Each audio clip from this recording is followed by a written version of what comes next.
sommes de retour pour la chronique du marché Centre-Ville et je suis en compagnie de Pierre Bouchard. Bonjour Pierre. Ça va bien? Oui, toi? Bien sûr. Oui, et en compagnie bien sûr de François Fortin, notre l'artiste invité. Ouais.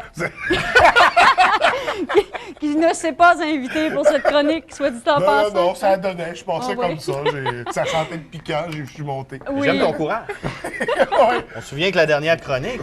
les peanuts, J'en ai eu, encore hier, j'avais des restants dans le fond du ventre. Ça a pris du temps à m'en remettre, mais ça a été quand même une bonne expérience. Puis on en parlait après la chronique, on disait, mais c'est pénible, qui va avoir du plaisir à manger ça?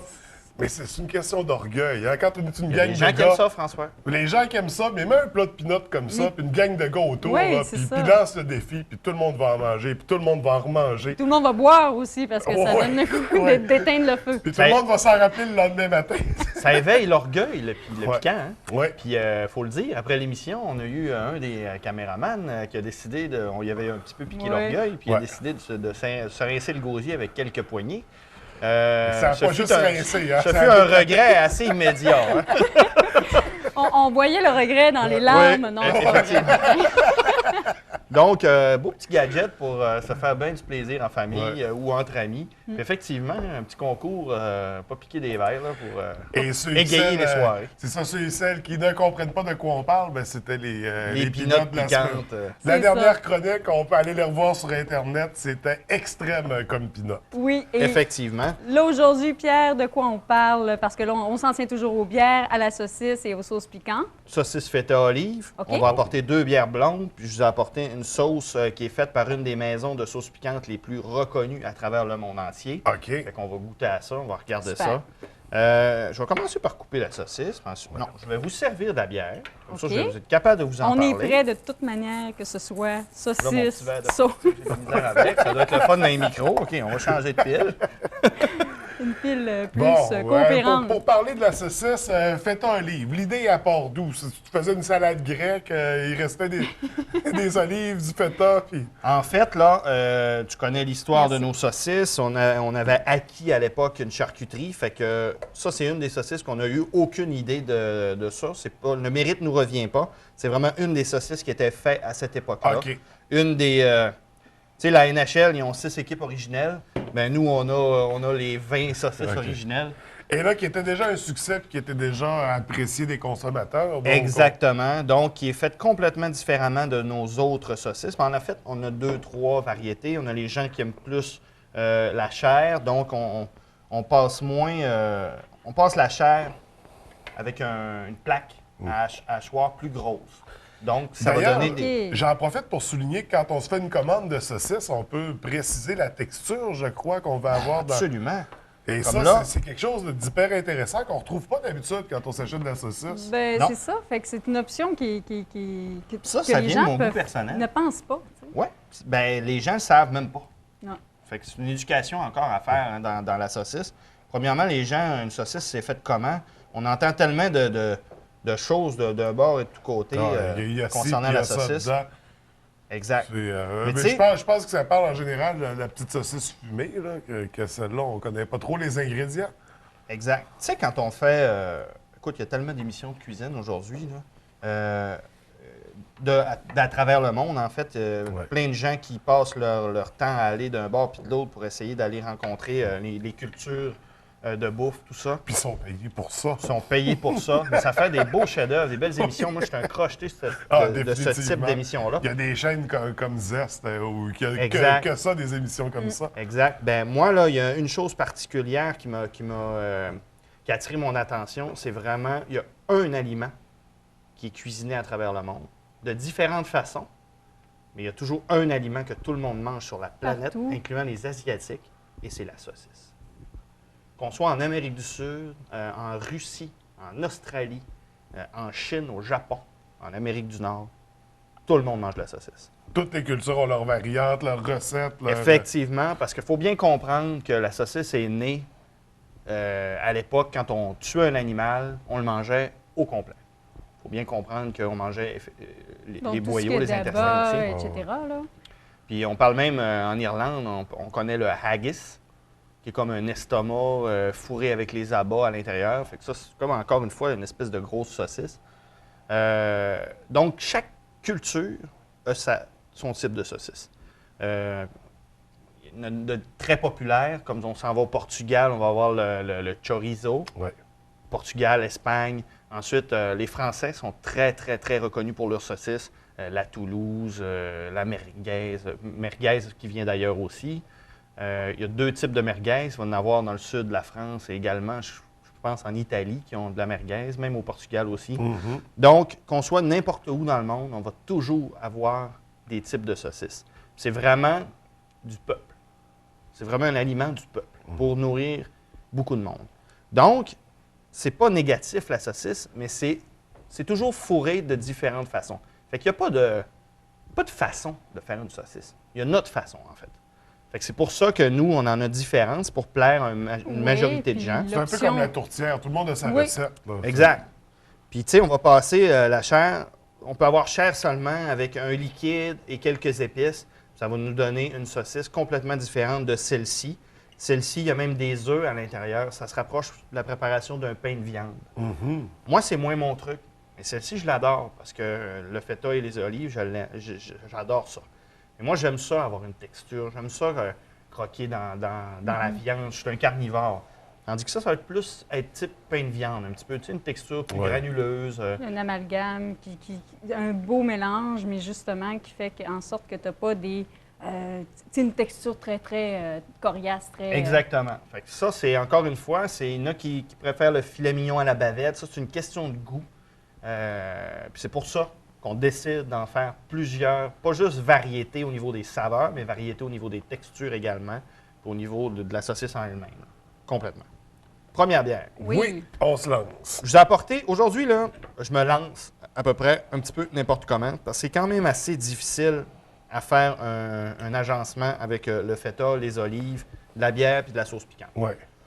Fait que je suis parti de cette façon-là. Le feta, quand même assez salé. Je voulais pas une bière trop puissante en saveur. Fait que j'ai décidé d'y aller dans les blondes standards qu'on connaît. Donc, vous allez voir, ça va se rapprocher des petites blondes traditionnelles canadiennes qu'on connaît, même des grandes marques, OK.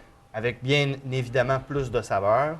Belle brasserie, à l'affût de Saint-Tite. Vous connaissez tous Saint-Tite, le village qui se multiplie par 10. Oui. Le Euh, cheval, le pullule. Depuis quelques années, ils sont apparus en canette. C'est vraiment le fun parce que moi, ce que j'aimais pas de cette bière-là, c'est qu'ils sont avant qu'ils viennent en canette, c'est qu'ils étaient faits en bouteille avec des ingrédients tous éco-responsables. Ça faisait que la petite bouteille standard, nous arrivait à un prix proche du 4,5 la petite bouteille. Ça commençait à être cher pour une petite bière standard. Là. Parce que ça, c'est une blonde régulière. Là, on a un 500 ml à 5 Fait que, tu sais, c'est beaucoup plus abordable. Puis la bière se conserve davantage également. Et là, il y a un élément qui m'intrigue beaucoup sur la canette. On va le montrer à l'écran. Oui. Sensation sur la langue. Ouais. En fait, ils nous décrivent littéralement l'effet que la bière va avoir en bouche. Oui, Est-ce que ça, c'est cette microbrasserie-là qui identifie Absolument. toujours ses bières comme ça? absolument. Ils nous font même nous faire la description de qu'est-ce que ça va faire. Pourquoi ils ont choisi la canette. Ils sont très verts, hein, si on peut dire. On va montrer ici. À la C'est caméra. vraiment une coopérative de travail. Donc, on peut s'imaginer très bien le type de personne qui peut travailler là. C'est vraiment, le produit sert à faire vivre les gens qui travaillent là, mais le produit est encore très, très important. Le contenant est très important, puis tout ce qui s'ensuit également. Donc, c'est vraiment, vraiment très responsable comme entreprise.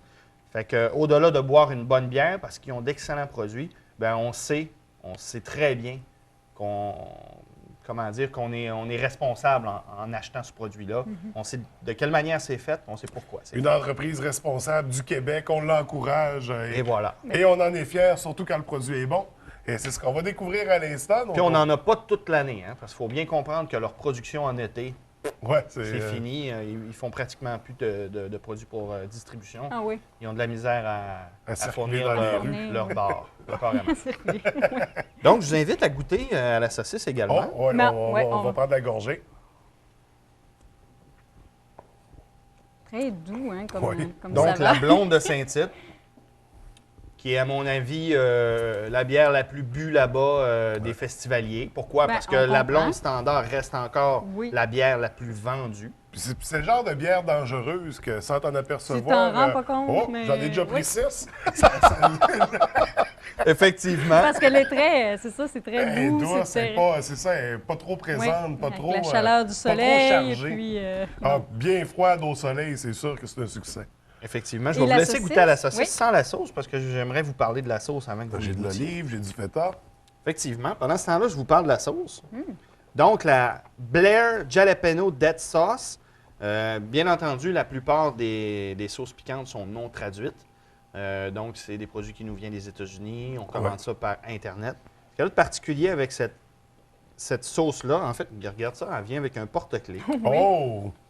Un beau porte-clés. Donc, il y a sa marque de commerce parce qu'on sait que la bouteille est très importante dans les sauces piquantes. Également le nom. Blair, très connu, c'est une des maisons de sauces piquantes les plus connues aux États-Unis. Artisanale, il faut bien être clair. C'est pas distribué partout. Ouais. C'est vraiment plus dans des produits, dans des places spécialisées en sauces piquantes. Celle-là, ce qu'elle a de particulier, vous allez voir, c'est fait avec des jalapenos, donc pas trop forte. Qu'on est capable de saucer. Tu sais, une dip sauce. Là. Autrement dit, qu'on est capable de tremper des trucs dedans. C'est pas pour cuisiner plus davantage. Ce qu'elle a de fun, fait avec de la tequila. Fait que le côté très vert du jalapeno, presque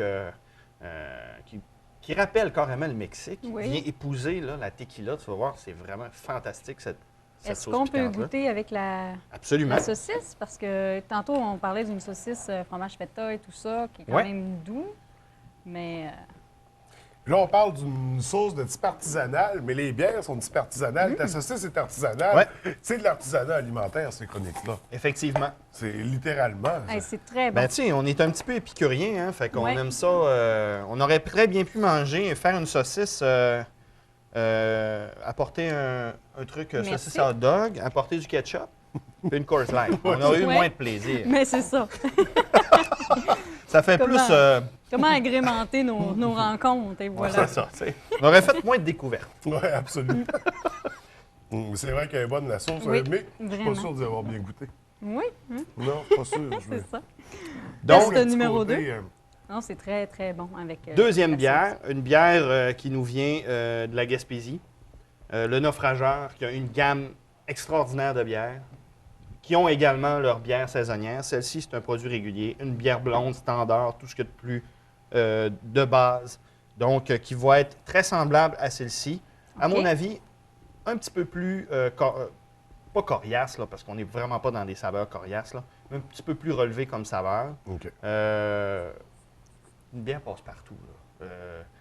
Tu as ça dans ton frigo parce que toi, tu tiens pas de bière régulière. T'aimes mieux Mais tu encourager. reçois du monde qui Tu boit de la reçois du monde, régulière. tu leur sers ça, puis Ils sont pas déstabilisés. pas dépaysé du tout. Ça va faire le Mais tu as travail. quand même la petite touche que tu sais que tu n'es pas en train de boire justement une Coors Light. Oui, parce que tu n'as Oui, il y pas a le un petit, mauvais goût, l'arrière-mauvais goût que le Exactement. maïs Ouais. a souvent.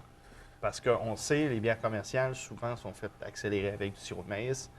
C'est pas du tout la même saveur. Là. Le vin, c'est le Ça vieillit raisin. presque pas ses tablettes. C'est chippé directement une fois que c'est prêt. Oui, exactement. Puis on diminue les coûts de production de la façon suivante. Le glucose va fermenter beaucoup plus rapidement qu'un vrai mou de bière, en fait.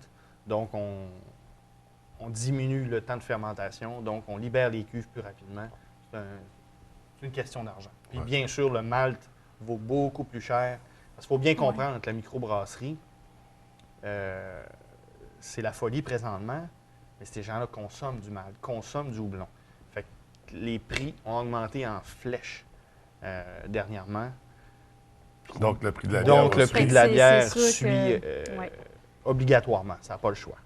Wow. Donc, naufrageur, petite bière. Des Ça belles fait-tu mon découvertes. mix? Oui. C'est parfait, ça. Moi, je trouve ça génial parce que tantôt, en début d'entrevue, en début de chronique, pardon, tu as parlé que, bon, le fromage feta, les olives, bon, la sauce piquante, comment amalgamer tout ça. Je pense que tu as bien réussi ton... Ouais. Mon pari. Puis étant Ton donné que pari. les bières sont douces, le côté salé, justement, qu'il y a dans la Oui. saucisse vient. Ça balance, Il s'exprime. ça balance très bien. Puis, chose qui m'a surprise, d'habitude, des sauces piquantes vinaigrées, c'est pas ma tasse de thé. Celle-là est délicieuse. Oui. OK. Moi, c'est ma tasse de thé. Ouais. Tu ouais, vois, c'est Ouais, c'est hein? pour ça que c'est important Oui. d'avoir plein de produits différents. moi, je veux plaire à tout le monde, en fait. Tu sais, le client qui va venir chez nous, ben, va être capable de.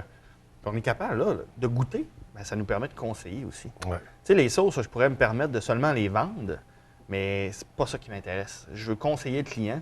Puis moi, je voudrais servir les gens de la même façon que j'aimerais ça être servi.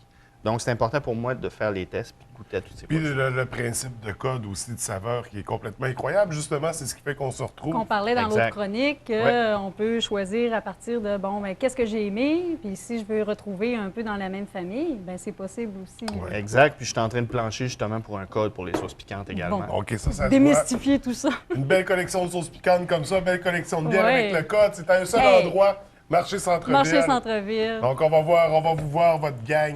Suivez-nous. On oui. va avoir des belles nouveautés en 2015. On aime sur Facebook. On partage également. Pierre, c'est toujours un plaisir de faire la chronique. Toujours. Merci. On se revoit dans 2 semaines. Bye bye. À la bonne vôtre.